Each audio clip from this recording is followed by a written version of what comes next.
Well, we didn't expect that now, did we? When it was confirmed that Bayern Munich would take on Barcelona in the one-legged quarterfinal of the Champions Leaguein Lisbon, not once did we think that we'd see an exhibition of total annihilation, and who would have thought that one of the greatest clubs in football history would be made to look like a group of amateurs by a similarly historic club.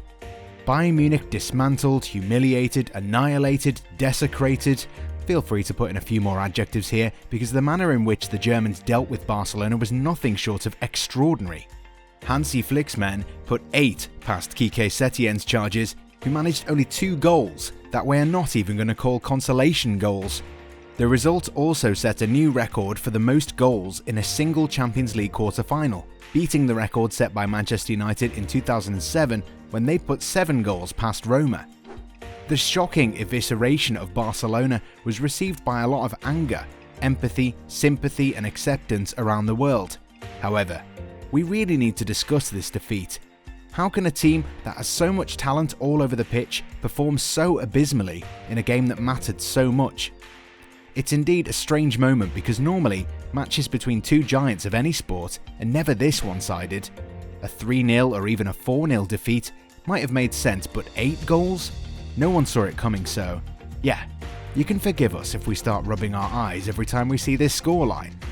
Now, at goal side, we normally take a very different approach towards things, but the manner in which Barcelona were absolutely clobbered needs to be discussed through a thorough tactical analysis. Barcelona started the game very aggressively, and a high defensive line made sure that there wasn't a big gap between defence and midfield. Initially, it did look like the Bavarians' tactics might leave them open for a deadly counter-attacking move. However, once Flick's men settled into their rhythm, their pressing game got much better. Barcelona, for their part, were a shambles in defence and kept giving the Germans easy turnovers in their own half. The whole game in its entirety was a great example of how strong movement between the lines and switches of play can drown even the best players around. Just after half an hour, the game was finished as a contest, but to their credit, Bayern Munich were relentless and kept looking to score more goals. Setien decided to go for a stable midfield in a 4-4-2 system. Sergio Roberto, Frenkie de Jong and Arturo Vidal started in midfield, with Sergio Busquets playing in a deeper midfield role. Lionel Messi paired up with Luis Suarez.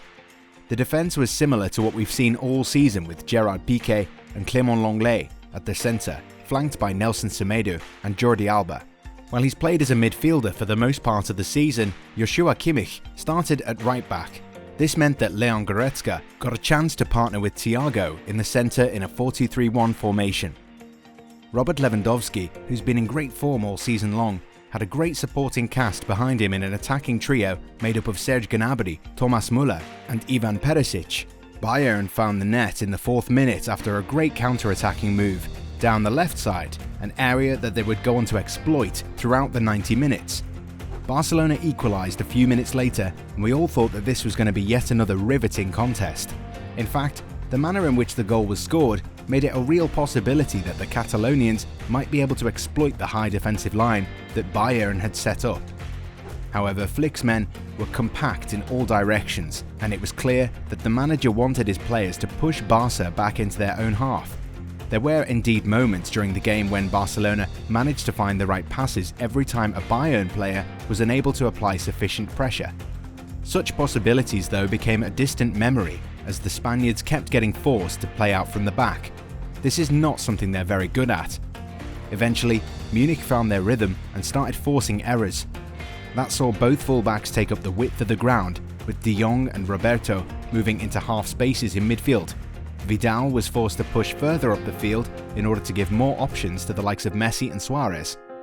Marc-Andre ter Stegen, however, was finding it very hard to quickly pass the ball to his teammates due to intense Bayern pressing. In order to find a solution, the Germans started playing chip passes to the likes of Messi and Suarez, who were dropping into the centre circle more often as the game wore on. Unfortunately, the Germans' distribution was not good at all, and Bayern kept winning back possession. While they might have had their problems earlier in the season, Flick's side boast one of the best attacks in Europe at the moment. Throw in the fact that the Barcelona defence was bang average, and you have a one-sided encounter from the offing. For the Germans, Thiago, a former Barcelona player, played deep in midfield, while Goretzka played a much higher line. The likes of Kimmich and Canadian speed merchant Alphonso Davies put in accomplished displays, with the latter really making Semedo look like an average fullback. Due to some really good use of width from the fullbacks, the front four was able to interchange far too often and way too easily.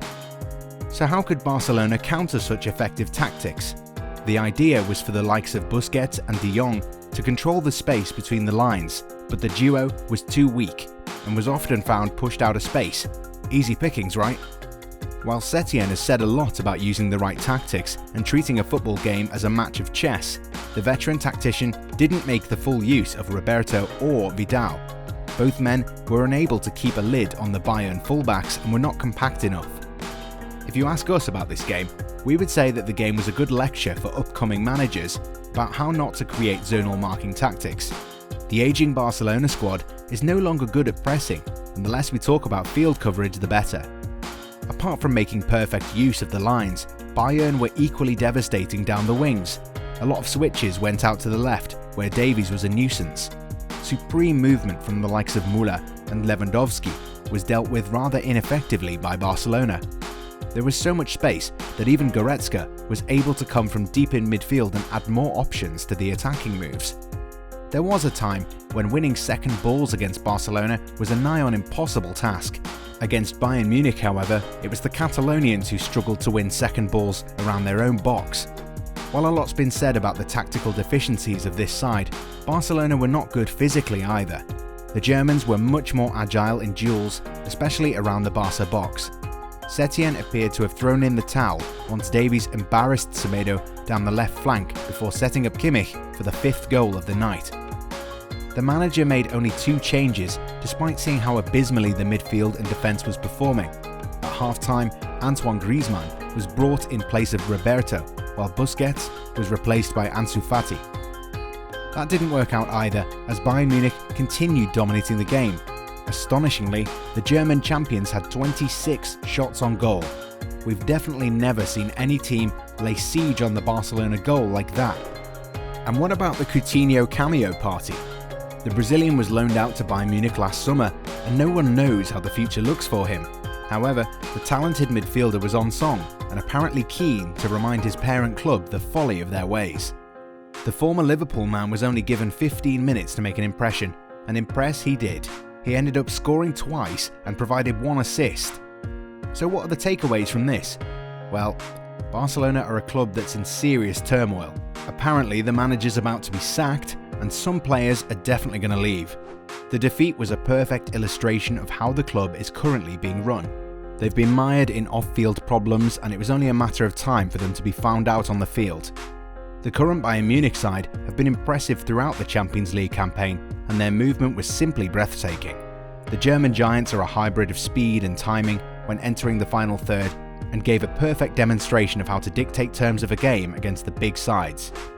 While playing a high defensive line does carry some risks, Bayern Munich's incessant pressing ensured that they were always on top of things. Flick's tactics worked to perfection, and the man-marking system was on point as well. The Germans are definitely the most informed team of the competition, and who can bet against them going all the way? Is there a team that can actually stop them? We're not sure. Are you? Want to know how we never miss a match? With Fubo TV, you can stream any game, anytime, anywhere. Use our link in the description to start for free and watch your favourite teams live.